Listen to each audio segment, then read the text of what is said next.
बिस्मिल्लाहिर्रहमानिर्रहीम। अस्सलाम वालेकुम डियर स्टूडेंट्स, मैं हूं आपका फिजिक्स टीचर आतिफ वकास और आज हम बात करेंगे करंट इलेक्ट्रिसिटी के चैप्टर के अंदर effect of temperature and resistance. Dear students, material को हम उनकी इलेक्ट्रिक प्रॉपर्टीज की बेस पे कई कैटेगरीज में डिवाइड कर सकते हैं। उनमें मेटल्स हैं, जैसा कि आप जानते हैं कि किसी भी मेटल के अंदर फ्री इलेक्ट्रॉन्स होते हैं और उन फ्री इलेक्ट्रॉन्स की वजह से वो मेटल कंडक्शन करता है कि जब भी उसके क्रॉस कोई पोटेंशियल डिफरेंस हम अप्लाई करते हैं तो उसके अंदर से फ्री इलेक्ट्रॉन्स मूव होना शुरू हो जाते हैं और उसके अंदर से चार्ज फ्लो होता है, यानी करंट होती है। जबकि अगर आप बात करें सेमीकंडक्टर्स की, अनदर टाइप ऑफ मटेरियल्स कि जो कभी उसके अंदर से इलेक्ट्रिसिटी कंडक्ट होती है, कभी नहीं होती। वजह यह है कि उसके अंदर फ्री इलेक्ट्रॉन्स या free charge carriers as compare to metals कम होते हैं। मामूली सा थर्मल एक्साइटेशन भी या मामूली सा टेम्परेचर भी राइज हो तो उसके अंदर से फ्री इलेक्ट्रॉन्स या फ्री चार्ज कैरियर्स बढ़ जाते हैं, जिसकी वजह से उनकी प्रॉपर्टीज चेंज हो सकती हैं।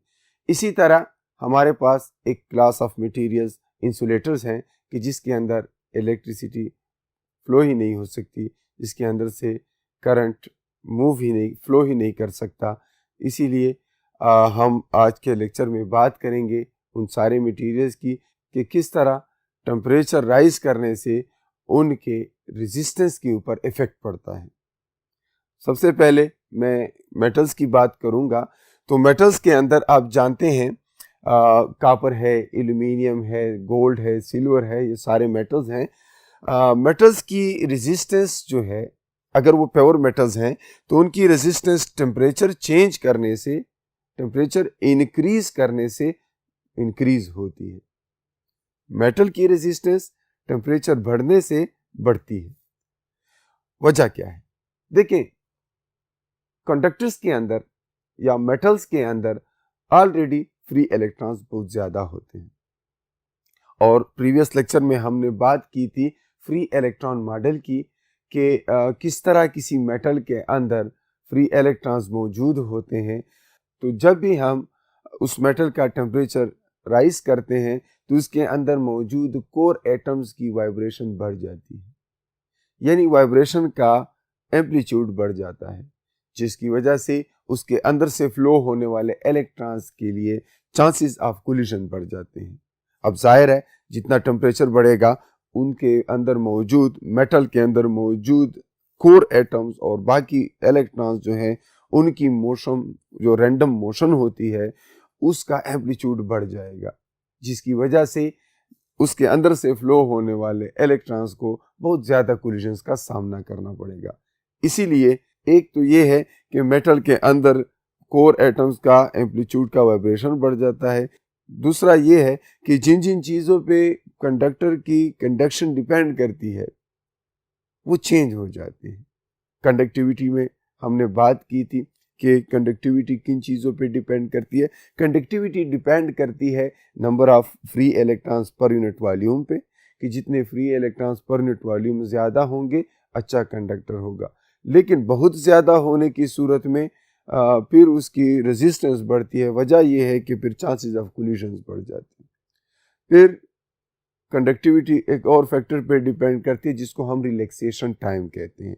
रिलैक्सेशन टाइम दो सक्सेसिव कोलिजन्स के दरमियान का टाइम होता है।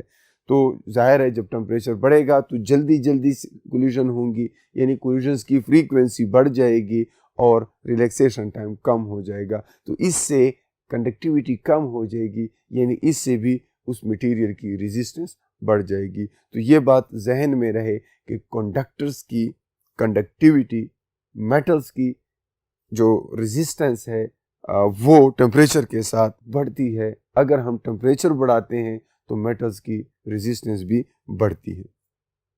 जबकि इंसुलेटर्स और सेमीकंडक्टर्स का किस्सा मुख्तलिफ है। अगर आप किसी कंडक्टर को देखें तो मैंने यहाँ पर कॉपर की एग्जांपल ली है। अगर आप कॉपर का एक वायर लें और उसका टेम्परेचर बढ़ाएं उसका टेम्परेचर बढ़ाने से आप देखेंगे कि उसकी रेजिस्टेंस बढ़ती है।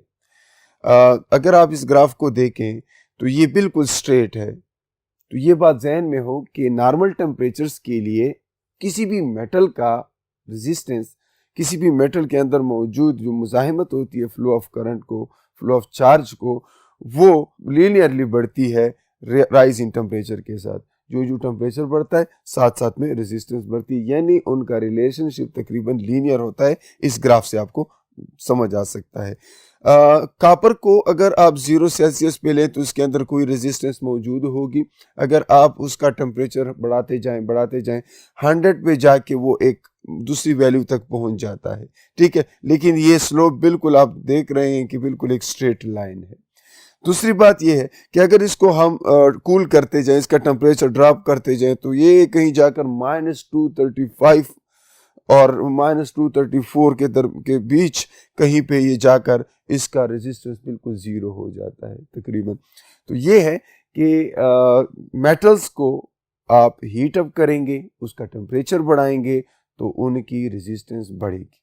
वजह क्या है कि उनके दरमियान ऑलरेडी उसके अंदर मौजूद फ्री इलेक्ट्रॉन्स हैं, और अगर आप टेम्परेचर बढ़ाते हैं तो एक तो नंबर डेंसिटी बढ़ जाती है इलेक्ट्रॉन की, और दूसरा उसके अंदर मौजूद ऑलरेडी कोर एटम्स जो होते हैं मेटल के अंदर, वो टेम्परेचर बढ़ने से उनका एम्पलीट्यूड ऑफ वाइब्रेशन इंक्रीज हो जाता है। तो इसकी वजह से चांसेस ऑफ कोलिजन बढ़ जाते हैं इलेक्ट्रॉन्स के लिए। तो इसलिए मेटल्स का टेम्परेचर के बढ़ने से रेजिस्टेंस बढ़ता है।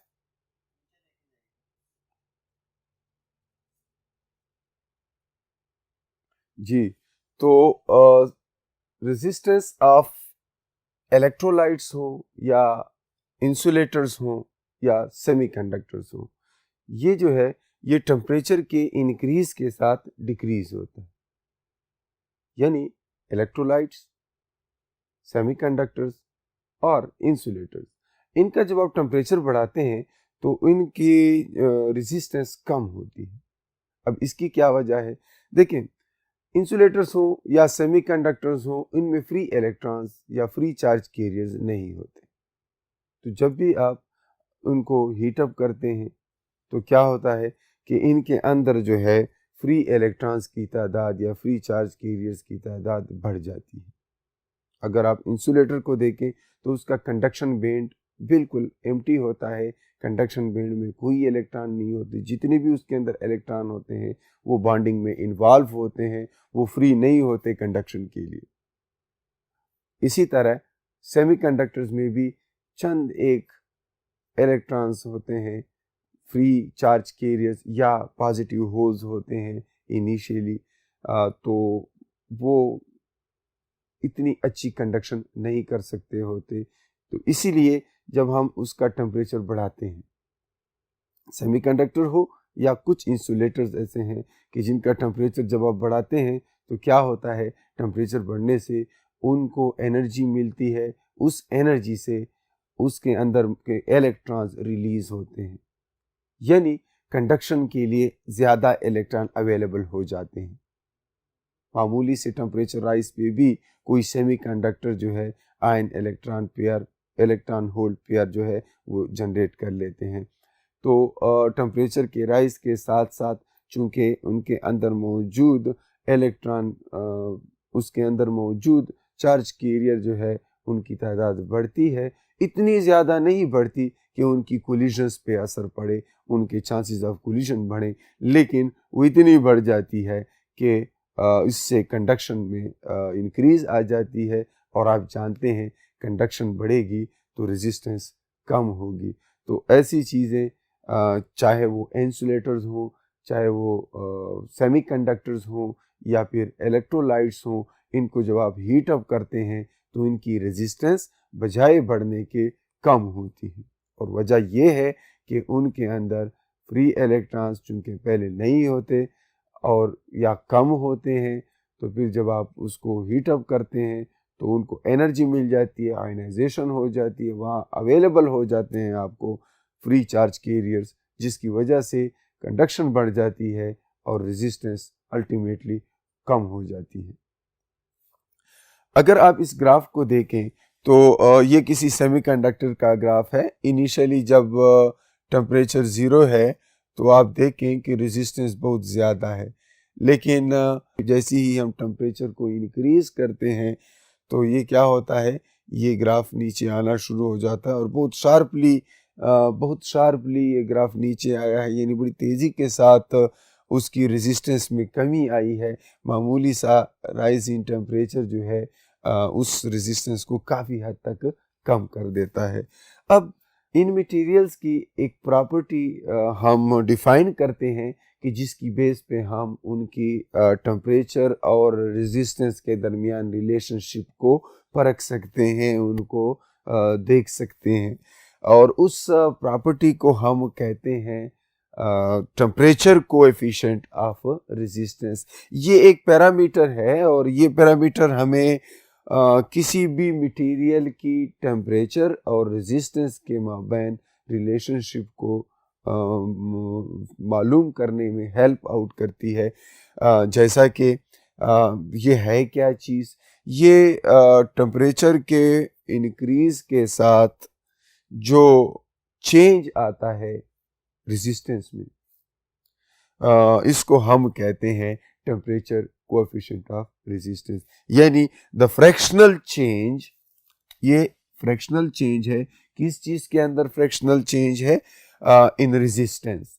अच्छा, कब? पर degree rise in the temperature. जब हम टेम्परेचर को राइज करते हैं 1 डिग्री तक तो उसके अंदर उसकी रेजिस्टेंस ऑब्वियसली उसकी रेजिस्टेंस ने चेंज हो जाना है। अब मटेरियल पे डिपेंड करता है, मटेरियल किस तरह से है। जैसे पहले बात की है कि कंडक्टर है तो उसकी रेजिस्टेंस इंक्रीज हो जानी है, और तो अगर ये इंसुलेटर है या कोई सेमीकंडक्टर है तो टेम्परेचर बढ़ने से इसका जो है रेजिस्टेंस कम हो जाना है। दोनों सूरतों में उसका अल्फा होगा, कोई कोएफिशिएंट ऑफ टेम्परेचर होगा, टेम्परेचर कोएफिशिएंट ऑफ रेजिस्टेंस, और अगर हम टेम्परेचर में चेंज करेंगे तो जो है अल्फा उस हमें बताएगा कि उस मटेरियल के अंदर कितना चेंज आएगा उसकी रेजिस्टेंस के अंदर। मैं यहाँ पर एक एग्जांपल लूँगा।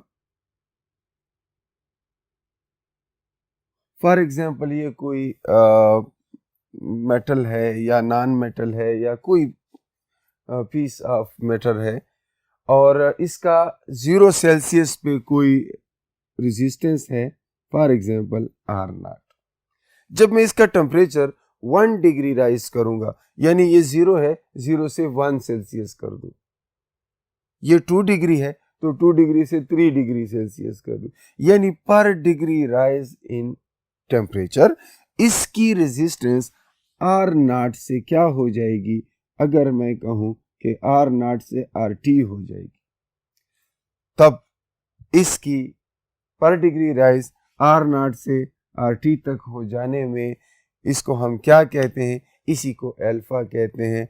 Alpha is that change in the resistance. अगर पर डिग्री राइज है तो हम यहाँ से यहाँ जाने में यानी R0 में अल्फा ऐड करेंगे तो उससे हमारे पास RT आ जाएगा प्लस अल्फा। इसीलिए फ्रैक्शनल चेंज, जितना फ्रैक्शन उसमें चेंज हो जाता है in resistance per degree rise in temperature, 1 degree Celsius और change in resistance alpha. So we move to its mathematical form and derivation.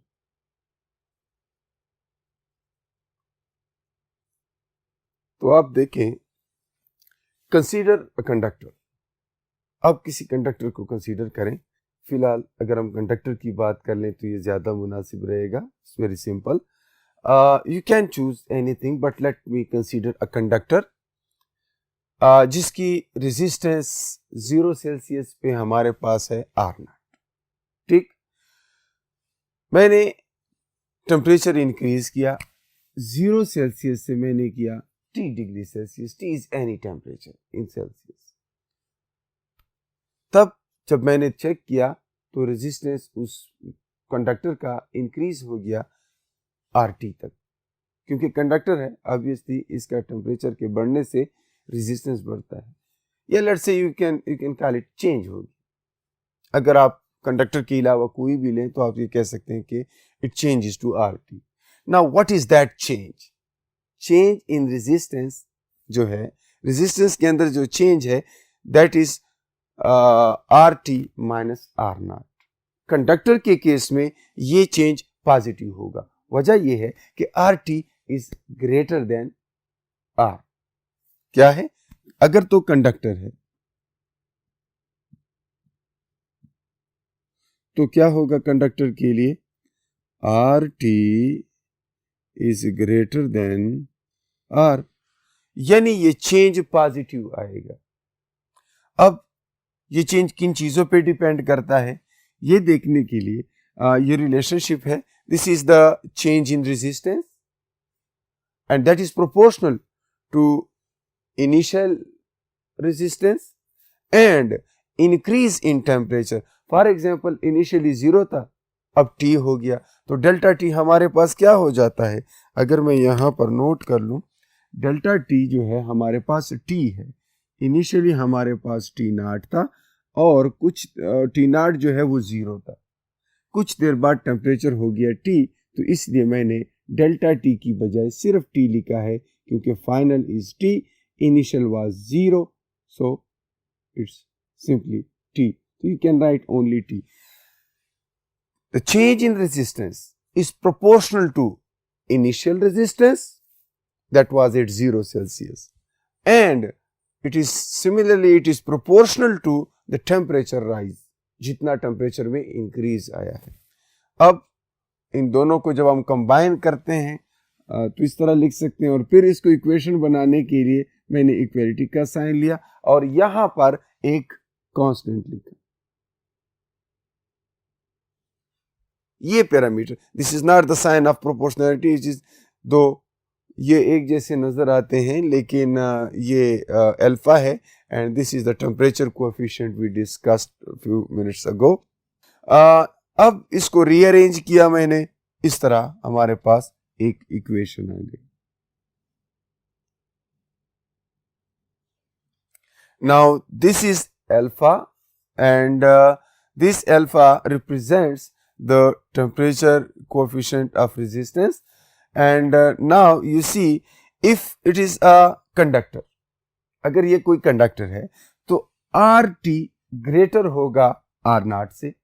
इसका मतलब क्या है कि यहां पर जो है कोई पॉजिटिव वैल्यू आएगी, RT minus R0 is some positive value, and that is why ऐसे मटेरियल्स की जिनका RT R0 से ज्यादा होगा तो उन मटेरियल्स का हम कहेंगे कि अल्फा क्या है? पॉजिटिव है। टेम्परेचर कोएफिशिएंट उनका पॉजिटिव है और उनको PTC कहा जाता है, the materials with positive temperature coefficient.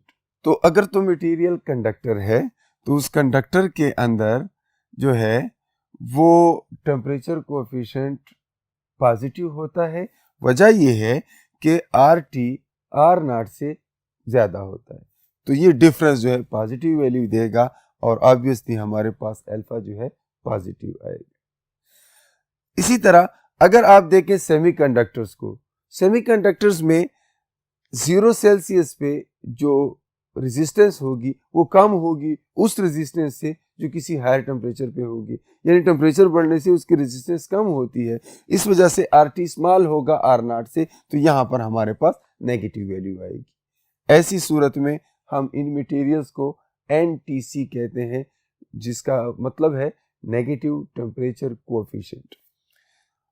अगर आप इसी चीज को इन टर्म्स ऑफ रेजिस्टिविटी लिखना चाहते हैं तो आप जानते हैं रेजिस्टिविटी जो है that is RA/L। if you substitute the values here you can see, you can write alpha in terms of resistivity as well। और ये जब लिख लेंगे इससे एक चीज आपको क्लियर होनी चाहिए, अल्फा के यूनिट्स ऊपर ओम है नीचे भी ओम है, ओम ओम कैंसिल हो जाएंगे, सिर्फ टेम्परेचर रह जाएगा, तो अल्फा का जो है वो होगा केल्विन इनवर्स। अगर आप इसके यूनिट की बात करें, क्योंकि नीचे सिर्फ टेम्परेचर है, ऊपर की रेजिस्टेंस का यूनिट और नीचे की रेजिस्टेंस का यूनिट आपस में कैंसल आउट हो जाएंगे and we are left with only kelvin inverse, that is the unit for alpha. And what are the factors upon which alpha depend? Its dependence, if you see, कि ये nature of material पे depend करता है और दूसरा ये temperature पे depend करता है। नेचर ऑफ मटेरियल पे इस तरह डिपेंड करता है कि वो अगर तो वो कंडक्टर है तो अल्फा उसका पॉजिटिव होगा, अगर वो इंसुलेटर है या सेमीकंडक्टर है या इलेक्ट्रोलाइट है तो उसका अल्फा नेगेटिव होगा। तो नेचर ऑफ मटेरियल चेंज होता है तो अल्फा की वैल्यू भी चेंज होती है और इनफैक्ट अल्फा की वैल्यू ही है जो हमें बताती है कि ये मटेरियल जो है इसका टेम्परेचर बढ़ने से रेजिस्टेंस बढ़ता है या कम हो जाता है। फिर इस तरह टेम्परेचर है, ऑब्वियसली टेम्परेचर चेंज होगा तो उससे चूँकि सारी प्रॉपर्टीज़ किसी मटेरियल की चेंज होंगी, उसके नेचर पे फ़र्क पड़ता है, उसके अंदर फ्री इलेक्ट्रॉन की तादाद बढ़ सकती है, उसके अंदर कोलिजन बढ़ सकते हैं, उसके अंदर रिलैक्सेशन टाइम पे असर पड़ सकता है। तो ये सारी चीज़ें चूँकि टेम्परेचर के साथ चेंज होती हैं, इसलिए हम कहते हैं कि टेम्परेचर चेंज होगा तो अल्फा की वैल्यू पे भी फ़र्क पड़ेगा। तो उम्मीद है कि आपको आज के टॉपिक की समझ आ गई होगी। आज हमने बात की रेजिस्टेंस के चेंज की कि किस तरह टेम्परेचर के बढ़ने से, टेम्परेचर के इंक्रीज करने से किसी मटेरियल के रेजिस्टेंस पे फ़र्क पड़ता है। और नेक्स्ट क्लास में इंशाल्लाह फिर हम बात करेंगे वेरिएबल रेजिस्टर्स की और उससे रिलेटेड कॉन्सेप्ट्स की। तब तक के लिए अपना बहुत सारा ख्याल रखिए। अल्लाह हाफिज़।